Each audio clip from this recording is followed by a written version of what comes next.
Hello guys, WhatsApp. मैं अभिषेक ठाकुर स्वागत करता हूं आप सबका इको शास्त्र की एक और नई वीडियो में। आज की वीडियो हमारी मनी एंड बैंकिंग चैप्टर का पार्ट नंबर 4 और लास्ट पार्ट है, जिसमें हम बात करेंगे instruments of the monetary policy. So let's start.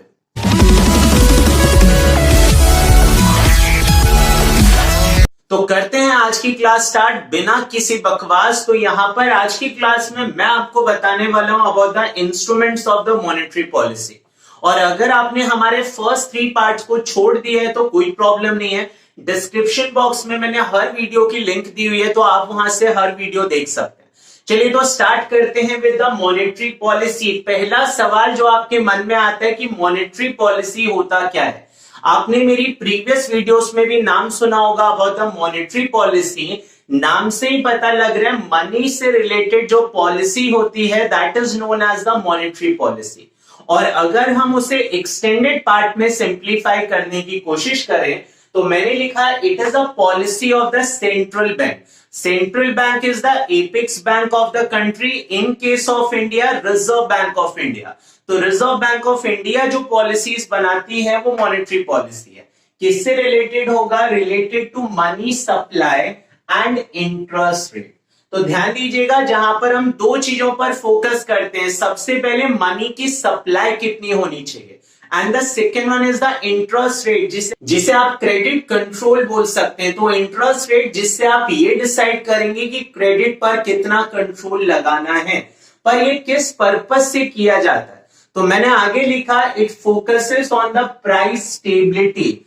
यहां पर सिर्फ सेंट्रल बैंक का एक ही फोकस होता है कि हमें प्राइस को स्टेबल करना है। और प्राइस को स्टेबल करना है 2 सिचुएशन के टाइम में। The first situation is the inflation, जिसका मतलब राइज इन प्राइस होता है। दूसरी सिचुएशन डिफ्लेशन, जिसका मतलब price fall. So monetary policy is the policy of the central bank related with the money supply and the credit और the interest rate. और किस पर्पस से किया जाता है? For the stability of the prices in the market. चलिए तो next one की बात करते हैं। What are the instruments of the monetary policy. जब आप इंस्ट्रूमेंट्स की बात करेंगे, मैंने इन्हें 2 डिफरेंट पार्ट्स में डिवाइड किया। The first part is the quantitative instruments. Quantitative का मतलब होता है जो हर किसी के लिए होगा। इन the same order the next one is the qualitative instrument, जो हर किसी के लिए नहीं होता, यानी ये किसी स्पेसिफिक पर्सन या ग्रुप के लिए होगा, and that is known as the qualitative instruments. दोनों इंस्ट्रूमेंट्स के अंदर आपको 4 सब पार्ट्स को रीड करना है। द फर्स्ट वन क्वांटिटेटिव के अंदर हम पढ़ेंगे अबाउट द बैंक रेट और the repo rate. The second one is the reverse repo rate. The third one is the open market operation and the last one is the legal reserve ratio. कुछ नाम आप पहले भी सुन चुके हैं, आज आप डिटेल्ड एक्सप्लेनेशन करने वाले हैं। चलिए तो नेक्स्ट वन आपके पास आता है मार्जिन रिक्वायरमेंट, जो आप क्वालिटेटिव के अंदर पढ़ेंगे। The second one is the rationing of credit. The third one is the moral suasion and the last one is the direct action. चलिए तो स्टार्ट करते हैं विद द फर्स्ट वन। तो आते हैं विद द फर्स्ट वन, और first point आपके पास आता है रेपो रेट और द बैंक रेट। अब बैंक रेट और रेपो रेट का मतलब क्या होता है? तो बहुत ही आसान शब्दों में, जब भी कमर्शियल बैंक को फंड्स की रिक्वायरमेंट थी तो वो किसे अप्रोच करता था? To the central bank. और सेंट्रल बैंक जब आपको लोन देती है तो जो रेट ऑफ इंटरेस्ट आपसे चार्ज करती है that is known as the bank rate और the repo rate. So remember, मैंने यहां पे लिखा it is a rate at which central bank provide loans to the commercial bank। यानी जिस रेट ऑफ इंटरेस्ट पर सेंट्रल बैंक कमर्शियल बैंक को loan देता है, उसी रेट ऑफ इंटरेस्ट को बैंक रेट और रेपो रेट बोला जाता है। तो आपके मन में सवाल आएगा तो 2 अलग अलग नाम क्यों है? तो यहां पर एक सिंपल से कैलकुलेशन। मैंने नेक्स्ट वन लिखा कि जो रेपो रेट है, जिसे आप रीपर्चेस रेट भी बोलते हैं, ये एप्लीकेबल होता है on the short term loans. Short term loans का मतलब कि अगर कमर्शियल बैंक सेंट्रल बैंक से 1 साल से लेस अमाउंट के लिए बोरो करना चाहती है, यानी मैं आपके पैसे अगर 1 साल से पहले चुका दूंगा, तो जो रेट ऑफ इंटरेस्ट आप चार्ज करेंगे उसका नाम क्या होगा? Repo rate. In the same order bank rate, जिसे आप डिस्काउंट रेट भी बोलते हैं, ये किसके लिए एप्लीकेबल होता है? For the long term loans. अगर आप लॉन्ग टर्म के लिए बोरो करेंगे तो जो रेट ऑफ इंटरेस्ट चार्ज करूंगा उसका नाम क्या होगा? Bank rate. तो कहानी सिंपल सी है और सीधी सी है आपके लिए। जिस रेट ऑफ इंटरेस्ट पर सेंट्रल बैंक कमर्शियल बैंक को लोन देता है that is called the repo rate और the bank rate. Repo rate होता है शॉर्ट टर्म के लिए, बैंक रेट होता है फॉर द लॉन्ग टर्म। अब बात करते हैं कि इसका इफेक्ट क्या पड़ेगा on the money supply and the credit creation. तो मैंने नेक्स्ट हेडिंग डाला हुआ है effect on the money supply and the credit. तो बहुत ही आसान शब्दों में मैं आपको समझाऊंगा, यहां पर आपको रटना नहीं है गाइस, समझना है, खुद से रिलेट करना है। मैंने फर्स्ट सिचुएशन ली है कि मान लीजिए अगर सेंट्रल बैंक रेपो रेट को इंक्रीज कर देता है या बैंक रेट को इंक्रीज कर देता है। पहले आपको सेंट्रल बैंक लेट्स सपोज कीजिए 6% रेट ऑफ इंटरेस्ट पर लोन देता था। अब सेंट्रल बैंक ने बोला कि मैं 7% आपसे चार्ज करूंगा। दैट मीन्स कि मैं रेपो रेट या बैंक रेट को इंक्रीज कर रहा हूं। तो इसका मतलब क्या हुआ कि आपके लिए बोरो करना अब एक्सपेंसिव हो गया, क्योंकि ज्यादा इंटरेस्ट आपको सेंट्रल बैंक को देना पड़ेगा। तो मैंने यहां पे लिखा it increases the cost of borings, यानी जो बोरिंग्स हम कर रहे हैं वो हमारे लिए एक्सपेंसिव हो गया क्योंकि रेट ऑफ इंटरेस्ट आप ज्यादा ले रहे हैं। ठीक है जी, तो इसकी वजह से अब क्या होगा, it discourage the commercial bank. तो इसने आपको डिस्करेज किया, मत ले, सेंट्रल बैंक से आप लोन नहीं लेना चाहते। तो ध्यान दीजिएगा, discourage the commercial bank to borrow from the central bank. Central bank से बोरो ना करो। या दूसरा जुगाड़ क्या लगा सकता हूं, चलिए सेंट्रल बैंक से बोरो कर लेता हूं लेकिन मैं पब्लिक से ज्यादा रेट ऑफ इंटरेस्ट चार्ज करूंगा। अगर मेरे पास पैसा ज्यादा रेट ऑफ इंटरेस्ट पर आएगा तो मैं भी तो पब्लिक को ज्यादा रेट ऑफ इंटरेस्ट पर दूंगा। तो ये दूसरा तरीका मैं फॉलो कर सकता हूं। तो मैंने और करके क्या लिखा, it forces commercial bank to increase their lending rate. आप अपने लेंडिंग रेट को इंक्रीज कर देंगे। आप कस्टमर को बोलेंगे कि लोन अब महंगा मिलेगा, तो आपका कस्टमर आपसे बोरो नहीं करेगा, यानी कि वो आपके कस्टमर को डिस्करेज करेगा। अल्टीमेटली आप कान चाहे सीधे हाथ से पकड़े या उल्टे हाथ से, पकड़ना तो जी कान ही है। दैट मीन्स क्या हुआ, चाहे आप सेंट्रल बैंक से बोरो मत करो या पब्लिक आपसे बोरो ना करे, इन बोथ द सिचुएशन ये आपकी लेंडिंग कैपेसिटी को क्या करता है, रिड्यूस करता है। यानी कि जब सेंट्रल बैंक आपसे ज्यादा रेट ऑफ इंटरेस्ट चार्ज करे तो मैं सेंट्रल बैंक से बोरो ही नहीं करूंगा, और जब मैं बोरो नहीं करूंगा तो मेरे पास फंड्स नहीं होगा। जैसे ही मेरे पास शॉर्टेज ऑफ फंड होगा तो मेरी लेंडिंग कैपेसिटी क्या हो जाएगी, कम हो जाएगी। अब मैं कम लोगों को लोन दे पाऊंगा, जिसकी वजह से मार्केट के अंदर जो मनी सप्लाई है वो भी क्या हो जाएगा, हमारा फॉल हो जाएगा। तो ध्यान दीजिएगा, मेरी लेंडिंग कैपेसिटी कम हुई तो मेरा मनी सप्लाई फॉल हो गया, and vice versa. Vice versa का मतलब ठीक इसका अदर इंपैक्ट पड़ेगा। यानी अगर आप रेट ऑफ इंटरेस्ट को कम करेंगे तो आपके लिए बोरो करना चीप हो जाएगा। आप सेंट्रल बैंक से ज्यादा बोरो करेंगे तो आपके पास ज्यादा फंड होगा, जिससे आपकी लेंडिंग कैपेसिटी ज्यादा हो जाएगी, तो आप पब्लिक को ज्यादा दे सकते हैं। And that is the effect of the bank rate और the repo rate. I repeat again guys, रट्टा नहीं मारना, शॉर्टकट्स करते हैं। सबसे पहले हमने कंसीडर किया कि अगर central bank repo rate increase करता है तो सेंट्रल बैंक से बोरो करना महंगा हो गया, तो मैं क्या करूंगा, लेस अमाउंट बोरो करूंगा, यानी मेरे पास कम पैसा होगा। जब मेरे पास पैसा कम होगा तो मेरी लेंडिंग कैपेसिटी कम हो जाएगी, मैं कम लोगों को लोन दे पाऊंगा। तो मार्केट में जो मनी की सप्लाई है वो क्या हो जाएगी, decrease, and that is the effect of the bank rate और द रेपो रेट। चलिए तो आते हैं नेक्स्ट वन की तरफ, और नेक्स्ट वन आपके पास आता है that is the reverse repo rate. Reverse repo rate का मतलब जैसे को तैसा। अभी आपने रेपो रेट के बारे में सीखा था, जिस रेट ऑफ इंटरेस्ट पर सेंट्रल बैंक कमर्शियल बैंक को लोन देती है। तो रिवर्स रेपो रेट क्या है कि अब कमर्शियल बैंक के पास बहुत सारा पैसा और वो सेंट्रल बैंक को देना चाहती है, तो इसके बदले में सेंट्रल बैंक उसे क्या पे करती है, rate of interest, and that is called the reverse repo rate. चलिए तो स्टार्ट करते हैं। मैंने यहां पे लिखा it is a rate at which commercial bank keep their surplus fund with the central bank. जहां पर कमर्शियल बैंक अपना सरप्लस फंड का मतलब जो पैसा उसके पास अभी बचा हुआ है वो सेंट्रल बैंक के पास रखती है, and that is called the reverse repo rate. और ऐसा होता क्यों है तो उसकी बात करते हैं। मान लीजिए कमर्शियल बैंक के पास अभी बहुत सारा पैसा है और पब्लिक उससे बोरो नहीं कर रही, तो सेंट्रल बैंक उसे एक रेट ऑफ इंटरेस्ट ऑफर करती है कि मैं आपको 6% रेट ऑफ इंटरेस्ट दूंगा, आप अपने पैसे मेरे पास रख लीजिए। तो कमर्शियल बैंक को लगता है कि खाली पड़े हुए पैसे से अच्छा है कि मैं अपना पैसा किसके पास रखूं, सेंट्रल बैंक के पास। सेफ भी है और सिक्योर भी है। तो यहां पर आप अपना पैसा किसके पास कीप करते हैं, सेंट्रल बैंक के पास। सेंट्रल बैंक उसके बदले में क्या देती है, rate of interest, that is known as the reverse repo rate. पर reverse repo rate money supply को कैसे अफेक्ट करता है, तो मैंने यहां पे लिखा, मान लीजिए अगर reverse repo rate central bank increase कर दे, पहले मैं आपको 6% देता था, मैं आपको 7% ऑफर कर रहा हूं, तो सेंट्रल बैंक अगर आपको ज्यादा रिवर्स रेपो रेट दे रही है तो आपके लिए तो फायदा है, क्योंकि आपकी डिपॉजिट पर अब ज्यादा इंटरेस्ट आपको मिलेगा। तो आप अपने सारे पैसे किसके पास कीप करना पसंद करेंगे, सेंट्रल बैंक के पास। तो मैंने लिखा increase in funds with the central bank, क्योंकि आपने सारे पैसे किसके पास रख दिए जी, सेंट्रल बैंक। क्यों रख दिए, क्योंकि फायदा हो रहा है, ज्यादा रेट ऑफ इंटरेस्ट मिल रहा है। तो होगा क्या, इसकी वजह से आपकी लेंडिंग कैपेसिटी कम हो जाएगी, किसकी, कमर्शियल बैंक की। और क्यों, क्योंकि सारे पैसे तो आपने सेंट्रल बैंक के पास रख दिया, तो आपकी झोली हो गई खाली। जब आपकी झोली खाली तो जनता को कहां से परोसोगे थाली, दैट मीन्स कि अब आप जनता को कहां से पैसा देंगे। तो याद रखिएगा, जब आपकी लेंडिंग कैपेसिटी कम हुई तो मनी सप्लाई कम हो गया, और ठीक इसका वाइस वर्सा होगा कि अगर रिवर्स रेपो रेट कम हो जाए। अगर central bank reverse repo rate कम कर दे, मैं आपसे कहता हूं कि 6% की जगह सिर्फ 5% दूंगा, धोखा। अगर ये धोखा आपके साथ हुआ तो क्या आप सेंट्रल बैंक के पास पैसा रखेंगे, नहीं।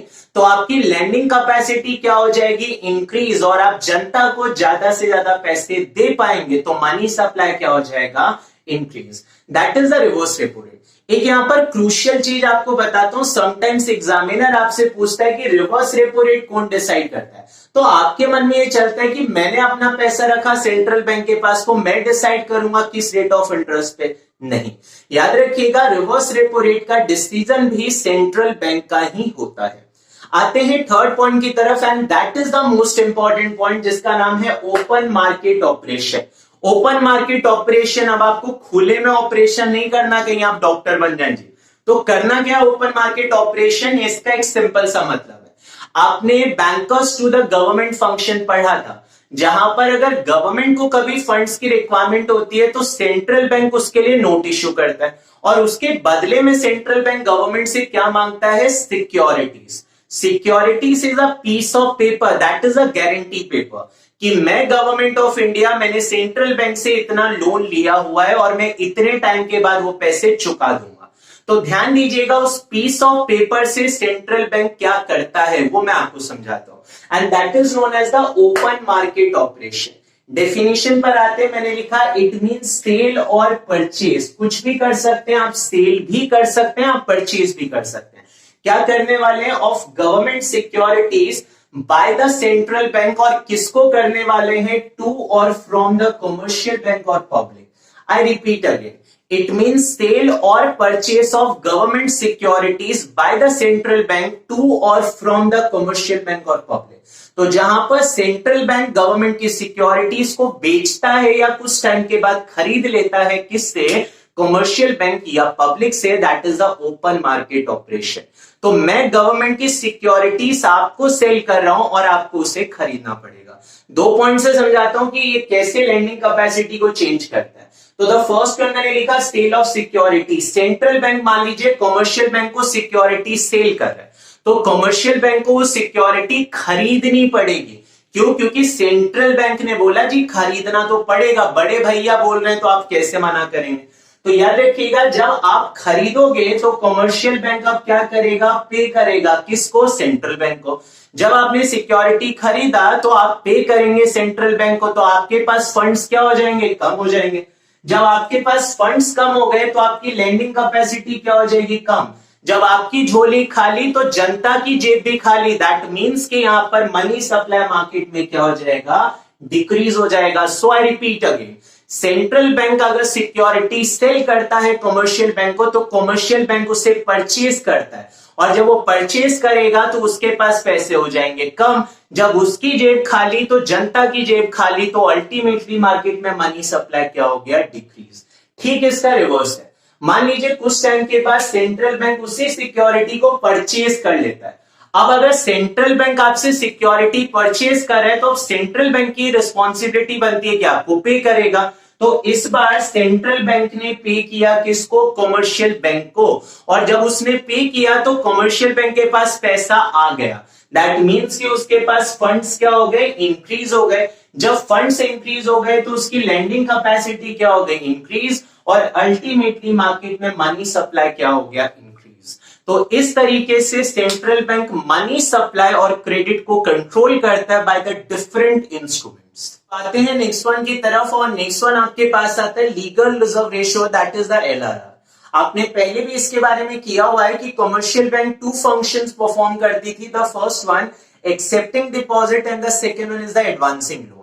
जब आप डिपॉजिट एक्सेप्ट करते हैं तो उसका एक फिक्स परसेंटेज आपको रिजर्व में कीप करना पड़ता है, and that is known as the legal reserve ratio, जिसे आप रिजर्व डिपॉजिट रेशियो यानी कि आरडीआर भी बोलते हैं। तो नाम से ही सिंप्लीफाई कीजिए गाइस, रिजर्व डिपॉजिट रेशियो का मतलब डिपॉजिट का जो परसेंटेज आपने रिजर्व में कीप कर दिया, that is the reserve deposit ratio. तो मैंने यहां पे डिफाइन किया, it is a ratio of deposits that legally and compulsory required to keep as a reserve by the commercial bank। तो याद रखिएगा, डिपॉजिट का वो परसेंटेज जो कमर्शियल बैंक को रिजर्व में कीप करना पड़ता है उसे लीगल रिजर्व रेशियो बोला जाता है। और legal reserve ratio two aspect यानी कि इसके दो डिफरेंट टाइप्स होते हैं। द फर्स्ट वन आपके पास आता है कैश रिजर्व रेशियो, जिसे आपने सीआरआर बोला। तो कैश रिजर्व रेशियो क्या होगा? एलआरआर का जो परसेंटेज आप आरबीआई के पास कीप करेंगे, दैट इज द सीआरआर। तो मैंने यहां पे लिखा, it is a percentage of deposits that has to kept as a reserve by the commercial bank with central bank. तो याद रखिएगा, डिपॉजिट का जो परसेंटेज आप आरबीआई के पास कीप करते हैं, that is known as the cash reserve ratio. और सेकेंड पार्ट आपके पास आता है statutory liquidity ratio, that is the SLR. तो डिपॉजिट का जो परसेंटेज आप अपने पास रखने वाले हैं, that is called the SLR. तो हमने यहां पे लिखा, it is a percentage of deposit that has to kept as a reserve by commercial bank with themself, यानी जो पैसा आपने अपने पास रखा वो था एसएलआर। आप ऐसे भी याद रख सकते हैं, एस का मतलब हो गया सेल्फ। तो जो पैसा आपने अपने पास रखा, that is the statutory liquidity ratio. और जो पैसा आपने आरबीआई के पास कीप किया, that is called the cash reserve ratio. एक बार फिर से रिपीट करता हूं गाइस, डिपॉजिट का जो परसेंटेज आपने रिजर्व में रखा, that is called the legal reserve ratio. उससे हम टू डिफरेंट पार्ट्स में डिवाइड करते हैं। उसका जो पार्ट आपने आरबीआई के पास कीप किया, दैट इज द सीआरआर, और जो पार्ट आपने अपने पास रखा, that is known as the SLR. अब हम बात करते हैं कि ये मनी सप्लाई के ऊपर कैसे इफेक्ट करता है।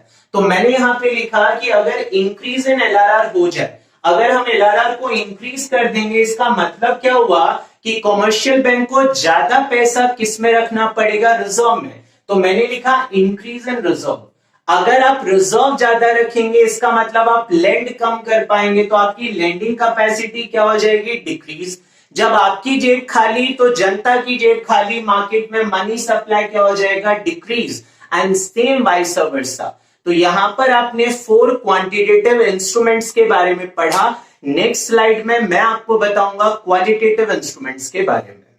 तो आते हैं नेक्स्ट वन के ऊपर, and that is the margin requirement of loan. Now what is the margin requirement? तो मैं आपको एक एग्जांपल से समझाता हूं। लेट्स सपोज कीजिए कि आपको कमर्शियल बैंक से एक लोन लेना है, तो उस लोन के बदले में आपको कुछ कोलेटरल यानी कि सिक्योरिटी डिपॉजिट करनी पड़ती है। लेट्स सपोज कीजिए मैं अपनी प्रॉपर्टी के पेपर बैंक के पास गिरवी रखवाता हूं, और मेरी प्रॉपर्टी का करंट मार्केट वैल्यू है 1 करोड़ रुपए। अब मैं बैंक के पास जाता हूं और बैंक से कहता हूं, जी 1 करोड़ रुपए की प्रॉपर्टी लीजिए और मुझे 1 करोड़ का लोन दे दीजिए। तो बैंक आपको क्या डायलॉग मारेगी कि जहां से आया वहीं चला जा। ऐसा क्यों? क्योंकि ऑब्वियस सी बात है, बैंक आपकी करंट मार्केट वैल्यू के ऊपर जो सिक्योरिटी है उतना लोन नहीं देती। मैंने बैंक से पूछा कि आप मुझे कितना लोन दोगे, तो लेट्स सपोज कीजिए बैंक ने आपको कहा कि 80 लाख रुपए आपको मिल जाएंगे। दैट मीन्स कि मेरी प्रॉपर्टी जो 1 करोड़ है उसके बदले में मुझे सिर्फ लोन 80 लाख रुपए का मिलेगा। दैट मीन्स कि मुझे सिर्फ 80% ही पैसा मिलेगा। और 20% नहीं मिलेगा, उसी 20% को कहते हैं मार्जिन रिक्वायरमेंट। मार्जिन का मतलब आप जानते हैं डिफरेंस हो गया। तो मार्जिन किसके बीच में? मेरी प्रॉपर्टी की वैल्यू और जो लोन मुझे मिला उसके बीच में। तो यहां पर 20% हमारा मार्जिन रिक्वायरमेंट था, जो एग्जांपल मैंने आपको दिया। डेफिनेशंस पर चलते हैं गाइस। तो मैंने लिखा it is the difference between the current market value of security offered for loans and the value of loans granted by the banks. तो याद रखिएगा, difference between the current market value of security जो आपने loan के लिए रखा, minus कर दीजिए जितना बैंक ने आपको लोन ग्रांट किया। तो मेरे केस में मेरी प्रॉपर्टी थी 1 करोड़ की, बैंक ने सिर्फ कितना दिया? 80 लाख रुपए। तो 20% जो नहीं दिया, that is called the margin requirement. Margin requirement किस तरीके से क्रेडिट क्रिएशन को अफेक्ट करते हैं, तो उसकी बात करते हैं। मान लीजिए अगर सेंट्रल बैंक ने मार्जिन रिक्वायरमेंट को ज्यादा कर दिया, इसका मतलब कि अगर मेरी 1 करोड़ की प्रॉपर्टी पे मान लीजिए सिर्फ 50 लाख रुपए ही मिलेगा, तो क्या आप पागल हैं कि आप अपनी प्रॉपर्टी कमर्शियल बैंक के पास गिरवी रखवाएंगे? बिल्कुल नहीं करवाएंगे। दैट मीन्स कि आपको ये डिस्करेज करेगा, जितना ज्यादा मार्जिन वो पब्लिक को डिस्करेज करेगा कि बोरो मत करो। और जब आप बोरो नहीं करेंगे तो बैंक्स की लेंडिंग कैपेसिटी क्या हो जाएगी? कम, क्योंकि जनता उनसे पैसा ही नहीं लेना चाहेंगे। तो उसकी वजह से मनी सप्लाई क्या हो जाएगा? Decrease, and the vice versa. ठीक इसका रिवर्स आप कर सकते हैं। Now the next one, and that is called the selective credit control, जिसे आप राशनिंग ऑफ क्रेडिट भी बोलते हैं।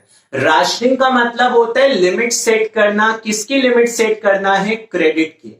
तो जहां पर आप ये डिसाइड करेंगे कि किस सेक्टर्स को कितना लोन मिलना चाहिए, that is called the rationing of credit.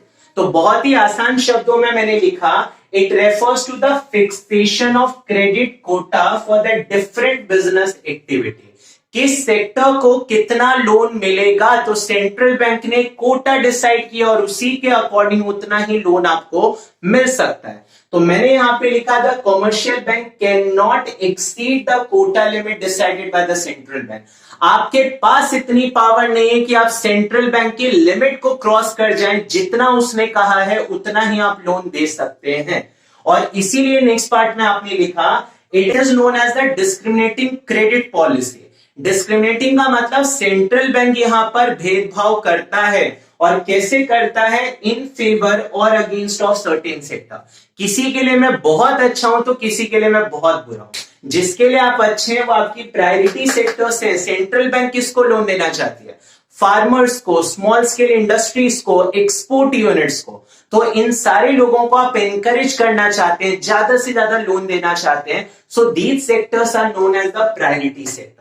In the same order कुछ सेक्टर्स होते हैं जिन्हें आप अवॉइड करना चाहते हैं, लोन नहीं देना चाहते। उसमें आपके पास आता है स्पेकुलेशन। तो याद रखिएगा, उन सेक्टर्स को जो स्पेकुलेशन करने के पर्पज से बोरो करते हैं उन्हें आप लोन नहीं देना चाहते, and that is the selective credit control. So let's start with the last part, and that is the moral suasion and the direct action. आपने इतने सारे इंस्ट्रूमेंट्स की बात की, तो अब इतने सारे इंस्ट्रूमेंट्स के लिए कमर्शियल बैंक को सेंट्रल बैंक की बातों को फॉलो करना चाहिए। अगर कमर्शियल बैंक सेंट्रल बैंक की बातों को फॉलो ना करे तो सेंट्रल बैंक के सारे डिसीजंस फेल हो जाएंगे। तो इसीलिए सेंट्रल बैंक क्या करता है? That is the moral suasion and the direct action. Commercial bank आपकी सारी बातें मान जाए तो उसके लिए आप क्या करते हैं? सबसे पहले उन्हें सिंपली समझाते हैं।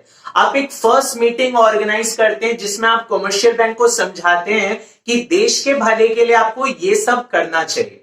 अगर मान लीजिए 50% कमर्शियल बैंक मान जाते हैं, 50% ढीठ किस्म के थे, वो कहते हैं जी हम तो आपकी डायरेक्टिव्स को नहीं मानेंगे, तो आप सेकेंड मीटिंग बुलाते हैं जिसमें आप प्रेशराइज करते हैं कमर्शियल बैंक को कि मेरी बात मान जाओ, देश के भले के लिए आपको ऐसा करना चाहिए। मानिए 50% ने फिर से आपकी बात मान ली, 50% बड़े ढीठ थे जी, तो आपने third and the last meeting बुलाई और आपने कहा या तो मेरी बात मान जाओ, अदरवाइज मैं आपके लाइसेंस को कैंसिल कर दूंगा, मतलब मैं डायरेक्ट एक्शन लूंगा। इसका मतलब क्या है कि सेंट्रल बैंक एक सिंपल सी पॉलिसी फॉलो करती है। सबसे पहले आप बात करते हैं, ना माने तो मुलाकात करते हैं, और ना माने तो आप लात देते हैं। तो that is called the moral suasion and the direct action. पहले मैंने बात की, ना माना तो मैंने मुलाकात की, और फिर भी ना माना तो मैंने डायरेक्ट एक्शन ले लिया. And that is the simple thing of the central bank. So remember, this is the instruments of the monetary policy of the central bank. तो यहां पर हमारी वीडियो खत्म होती है. अगर आपको हमारी वीडियोस पसंद आ रही है तो जल्दी से इसे लाइक कीजिए, शेयर कीजिए अपने दोस्तों के साथ. हमारे चैनल को अगर अभी तक सब्सक्राइब नहीं किया तो जल्दी से सब्सक्राइब कीजिए. आपके लाइक, शेयर एंड कमेंट हमें मोटिवेट करते हैं ज्यादा से ज्यादा वीडियोस बनाने के लिए. बने रहिए हमारे साथ. धन्यवाद.